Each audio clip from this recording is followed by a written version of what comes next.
સુંદર સવારના ખુશનુમા માહોલમાં સવારની શાળા હોવાથી રોજની જેમ જ મારા સમયે પહોંચી ગયો હતો. પ્રથમ તાસ ફ્રી હોવાથી હું પ્રાર્થના સભાના આયોજક તરીકેની ફરજ બજાવતો હતો.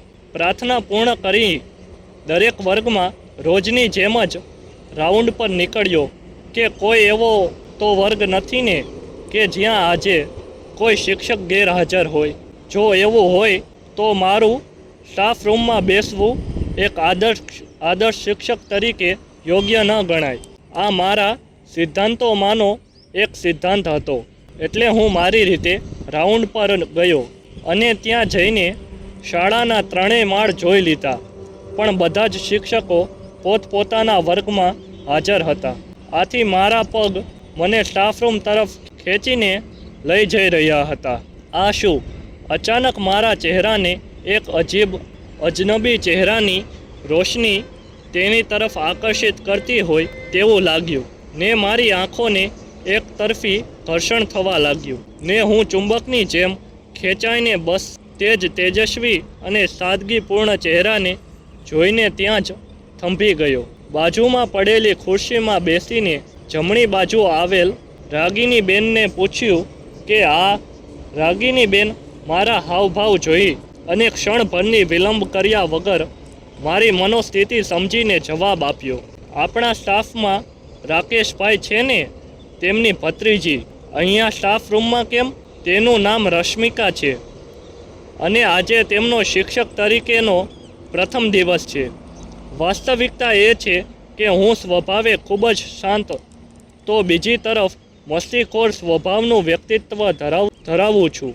હું હંમેશા મારામાં જ ખોવાયેલો હોઉં છું, પણ આજે કેમ અચાનક આ ચહેરાએ મને તેનામાં ખોવા માટે મજબૂર કર્યો, કાંઈ સમજાયું જ નહીં. આમ છતાં બીજો તાસ મારો હતો એટલે હું મારા મનને ફરી મારી દુનિયામાં વાળી એક આદર્શ શિક્ષક તરીકેની ફરજ પર નીકળી ગયો. સમય વ્યતીત થઈ રહ્યો હતો ને અચાનક એક દિવસ સ્ટાફના ગ્રુપમાં કોઈ અજાણ્યા નંબર પરથી કવિતા લખેલી આવી. મને પુસ્તક સિવાય જીવનમાં ખૂબ જ ઓછા મિત્રો બનાવવાની આદત હોવાથી મારા ફોનમાં શાળાના માત્ર 7 જ લોકોના નંબર મેં નામથી સાચવી રાખ્યા હતા. અજાણ્યા નંબર પરથી આવેલ મેસેજ પણ હું ખૂબ ઓછા વાંચું છું, જે મારા સ્વભાવમાં છે જ. પણ આ તો કોઈએ કવિતા લખેલી છે અને એક સાહિત્યપ્રિય લેખક અને વાચક તરીકે મને તે કવિતાના શબ્દોએ વાંચવા માટે મજબૂર કર્યો. કવિતાના શબ્દો વાંચતા અંતે હું એ લેખકના નામ સુધી પહોંચ્યો અને મનમાં એક ધમાલ અને ખળભળાટ થવા લાગી. ચહેરા પર સ્મિત અને આનંદની લાગણી હતી. લેખકના નામમાં લખ્યું હતું, રશુ@રશુ રૂહ. ગમતી વ્યક્તિ જ્યારે ગમતા ક્ષેત્રનું હોય ત્યારે મજા કંઈક અલગ જ હોય છે. બસ આ જ સ્થિતિ મારી હતી. પણ વખાણ કરવા યોગ્ય કવિતાના વખાણ કર્યા વગર રહેવાયું નહીં. એટલે શાળા પૂર્ણ કરી ઘર તરફ પ્રસ્થાન કરતી વખતે રશુ પગથિયા પર ઊભી હતી ને મેં તેને કહ્યું, મેડમ તમે લેખક છો? આ તો ગ્રુપમાં અજાણ્યા નંબર પરથી કોઈ કવિતા લખેલી આવી અને નીચે તમારું નામ જોયું એટલે. હાજી, થેન્ક યુ સર.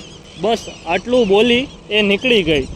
મનોમન વિચાર્યું કે કેટલા આદર્શ સાથે જવાબ આપીને ચાલી ગઈ અને હું પણ મારી રીતે નીકળી ગયો પાર્કિંગ તરફ.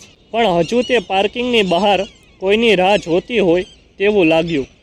એટલે વિચાર આવ્યો કે કદાચ રાકેશભાઈની સાથે જ જવાનું હશે, એટલે રાહ જોતી હશે. અને હું ફરી મારી જ દુનિયામાં ગીતો ગાતા નીકળી પડ્યો. સામે પક્ષે રશુએ જ્યારે મને જોયો ત્યારે તેની પણ આ જ પરિસ્થિતિ હતી.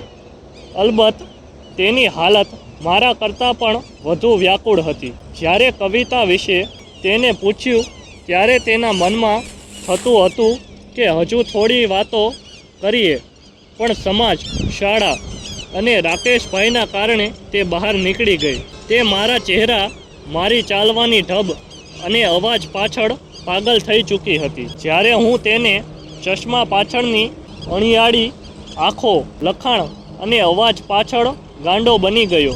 વાસ્તવમાં તે બહાર રાકેશભાઈની રાહ નહોતી જોતી, કેમ કે રાકેશભાઈ સવારે જલ્દી નીકળી જાય. એટલે આજે રશુનો પહેલો દિવસ હોવાથી રાકેશભાઈએ તેમની ગેરહાજરીમાં રશુને ઘરે પહોંચવાનું સ્ટાફના રમૂજી અને તેમના જૂના મિત્ર ધીરેનભાઈને સોંપ્યું હતું. ધીરેનભાઈએ રશુને સમયસર ઘરે પહોંચાડી. બીજી તરફ શરૂ થયેલ આકર્ષણની પહેલ કોણે કરે? રાત જાણે વર્ષ જેવી લાગવા લાગી. બીજા દિવસે સવારે શાળામાં પહોંચ્યું તે પહેલાં જ સ્ટાફ રૂમમાં કોઈ હતું, કેમ કે પ્રાર્થના કરાવતા પહેલાં હું રોજ બેગ મૂકવા જાઉં ત્યારે લાઇટ હું જ ચાલુ કરું. આજે વહેલા કેમ ના આવી શકાય? આવી જ શકાય ને, હું ના પાડનાર કોણ? તે અંદરો અંદર નાજુક હોઠ અને કોમલ ગાલને તકલીફ આપી પ્રેમભર્યું સ્મિત આપી રહી હતી ને હું પણ તેની આંખોની અદાથી ઘાયલ થઈ ચૂક્યો હતો. અને આજે પણ શાળા સમયે બધા જ વિચારોને વિરામ આપી મારું કામ કરવા લાગ્યો. શાળા સમય પૂર્ણ થતાં બધા પાર્કિંગ તરફ રવાના થયા. બધા મસ્તીના મૂડમાં હતા, કારણ ઘરે જઈને જમવાની તાલાવેલી. પણ આજે રશુ એક્ટિવા લઈને આવી હતી. જાણે વાત કરવાનું બહાનું મળી ગયું. આજે ગાડી? હા, આવડે છે તમને? ના, આ તો ગાડીએ મને કીધું કે બેસી જાવ, હું શાળા તરફ જાઉં છું, તો તને ઉતારી દઈશ. એટલે હું બેસીને અહીંયા સુધી પહોંચી ગઈ.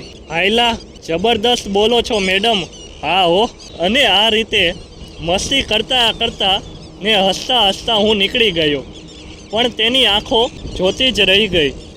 અને મારા વિચારોમાં પાગલ રશુ એ ચોપડીની સાથે ગાડીની ચાવી પણ ભૂલમાં ડિક્કીમાં મૂકી ને સીટ પર બેસી ગઈ અને ચાવીની શોધખોળ કરવા લાગી. અને અંતે તેના પપ્પા એટલે કે મારા સસરાને ફોન કર્યો અને તે ઘરેથી બીજી ચાવી લઈને આવ્યા. પ્રેમ ખરેખર પાગલ કરી દે છે. મારી રશુ પણ મને પાગલની જેમ પ્રેમ કરવા લાગી. જે તે બોલી નહોતી શકતી, પણ હું જ્યારે તેને મહેસૂસ કરું છું ને ત્યારે મને અહેસાસ થાય છે. શું દિવસો હતા આપણી એ પહેલી મુલાકાતના, ને આજે પણ એ વધુ પ્રબળ છે. આ રીતે મસ્ત મસાલેદાર અને નટખટ રશુના કિસ્સાઓ વાંચવા અમારી સાથે જોડાયેલા રહો. સહકાર બદલ આપનો આભાર.